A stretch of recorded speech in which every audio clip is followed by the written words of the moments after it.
What is the most distinctive memory from your childhood? My distinctive memories, there are few.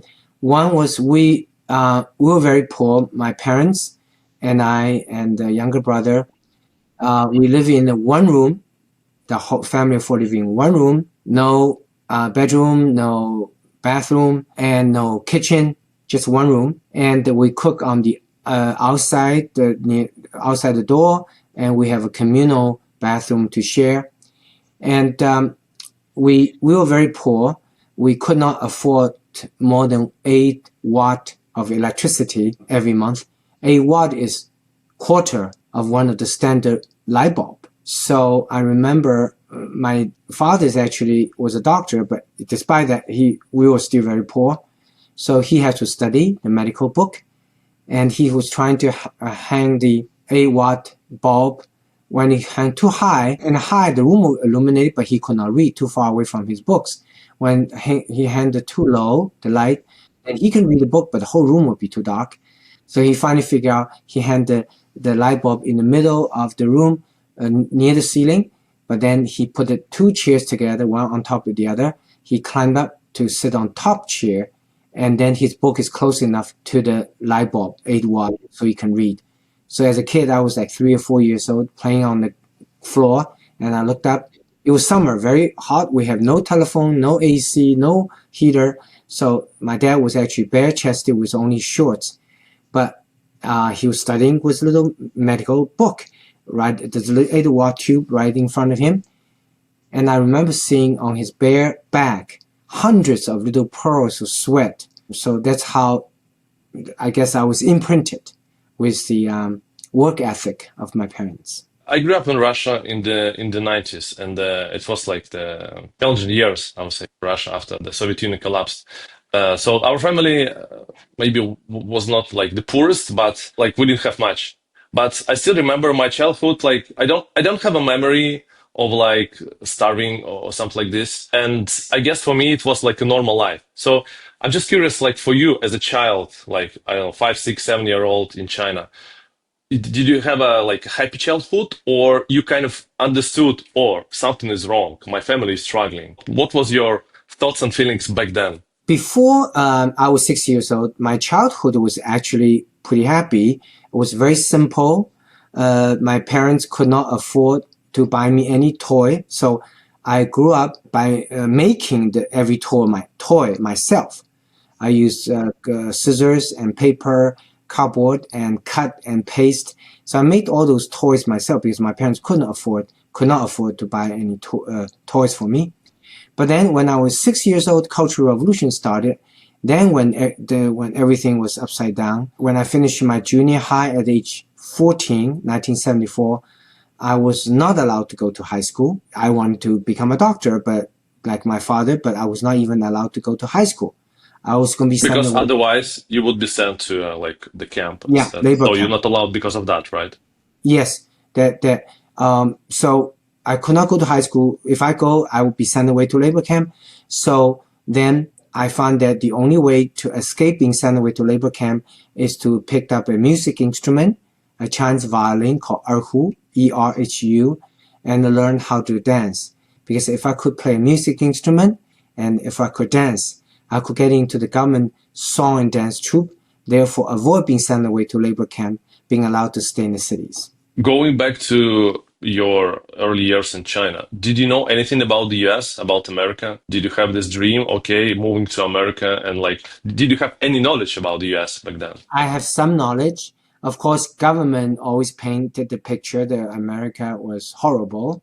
But in reading novels, Western novels, and sometimes occasionally get a clip of video or something, I realized America is actually, people are not poor and well off, much better off than most parts of the world, and it's free. So after I came to America, I realized that America is a free country and a higher living standard than most parts in the world. And it's a country that has given me the opportunity to work and to realize my dream. It's not a perfect country. Every country has problems. I mentioned a moment ago, I was racially discriminated against because I was Chinese. in applying for medical school.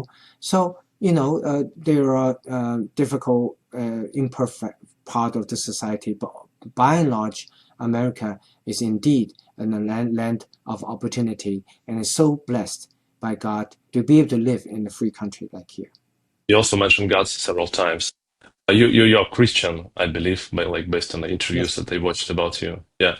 yes. But you came from the background from the atheist family, and like in China, the majority of people they're atheist. When this shift happened, like, do you remember when you start like shifting from being atheist to like being Christian and believing in God? There's a wonderful Christian film called God's Not Dead.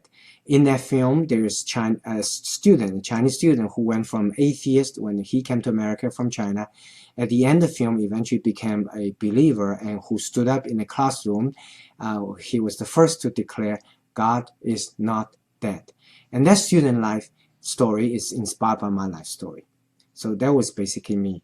So just like that student, I find that when I came to America, I was not interested in anything else other than science. I believe science will save mankind. But what's interesting, I wanted to become an eye doctor. So at the Harvard Medical School and MIT, I studied the structure of human eye. And I realized the eye is so complicated that it's just simply impossible that all these trillions of neurons involved in visual signal capturing and processing interpretation can form out of randomness. And in fact, all these cells more than likely, overwhelming odds that we should be born blind because these cells cannot line up correctly, but yet most of us, we're born, we can see. So my atheist worldview of random collision and random formation things without purpose got into crisis. Then I kept on asking a professor. I was doing rotation at the Harvard Medical School, one of external rotations, and I kept on asking the professor question. So finally he took me out to lunch. He said, "What's a cross street?" I said, "That's a car." He said, "What's the difference between a car and a human eye?" I said, "Human eye is a lot more complicated." He said, "Okay, can you imagine how random pieces of metal assemble itself into a car?" I said, "No way." He said, "How about human eye?" So at that moment, I realized the human eye is so complicated, but yet can form nearly perfectly most of the time, because most of us are born, we can see. It's because those cells did not form out of randomness. It formed with a purpose, and that purpose is for eyesight. So there's a designer behind it.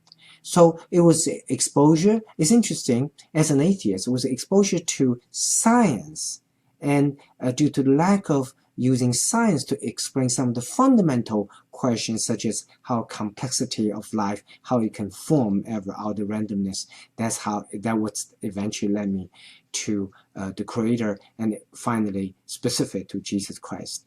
For me, it's a very important part of my life because science, 31 years of schooling, gave me the tools, studying PhD in laser physics, MD at Harvard and MIT. But my faith gave me a purpose, what I'm going to use those tools for. In my case, I believe God's calling for me is to use my extensive medical training, the technology, to help those who need the most help, which are blind, orphan children.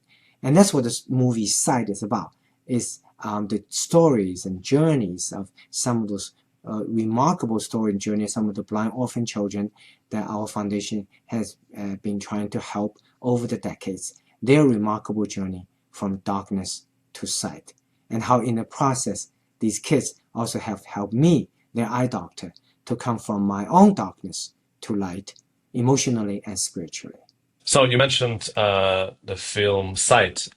If our viewers want to watch this movie or this film, where they can do it and how they can do it. On the film Sight, which is based on my autobiography as a Chinese immigrant to America, and talk about the journey of many of the our foundation's patients, blind orphan children from around the world. We've been helping them for decades, and so talk about the invention of the amniotic membrane contact lens, which has restored eyesight in millions of patients worldwide today. The film Sight is being distributed by Angel Studios and at angel.com. angel.com. And Angel Studio just went public on New York Stock Exchange on September 11th in New York City. And the Angel Studio is a new film studio that They're focused on bringing films that is family friendly. Our children can watch it, and it's uplifting story, positive story, not like the Hollywood, gun violence and sex. None of that. It's a clean content, uplifting story, true story that amplify light to the world. So NGU.com. Technically, how you managed to actually get into the US? What happened was I got lucky. The university, the Chinese University of Science and Technology, decided to send some students to America, but we have to secure our own financial support. They just give us the permission to leave China. So I was selected by as one of those students. I didn't get any money. I just got the permission to leave China. So after I arrived in America, I couldn't speak the language. I knew no one, and I only had $50, but I have to support myself quickly. I enrolled in graduate school to study laser physics, PhD, and I worked very hard. Then 4 years later, I finished my doctorate degree in laser physics and at the University of Maryland, and subsequently finished postdoc at MIT. So at age 26, I was a laser physicist with a PhD. Then I decided, my old dream of becoming a doctor in China reemerged. In China, I was not even allowed to go to high school during Cultural Revolution, so I couldn't go to medical school. Now, I live in a free country. I thought my dream of becoming a doctor could be realized. I made an appointment with a professor at the mission school of a very prominent medical school here in America, and I walked in, gave him the resume. I said, I'm interested in applying for med school. The professor did not look at my resume. He threw it to the side. He looked at me. He said, where are you from? I said, China. He said, do you know how hard it is to get into medical school, even for American-born students? You're from China. I don't know how good you are. Do not waste your time. You have no chance of getting in. So he did not look at my resume. He made a judgment based on the color of my skin. That is racial discrimination. And I was very angry. I almost gave up. But then I realized that after Cultural Revolution, I fought once, worked really hard, got into the school after first college entrance exam in China in 10 years. Now I can fight again, but this time not just for myself, but also for all the people who have been discriminated against because of the color of their skin, our skin. So I work even harder, and I did well in the medical admission test here in America. So I got into Harvard Medical School and the MIT Joint MD program. In 1991, I finished it. So that was my second doctorate degree. The first one was PhD in laser physics. Second is MD.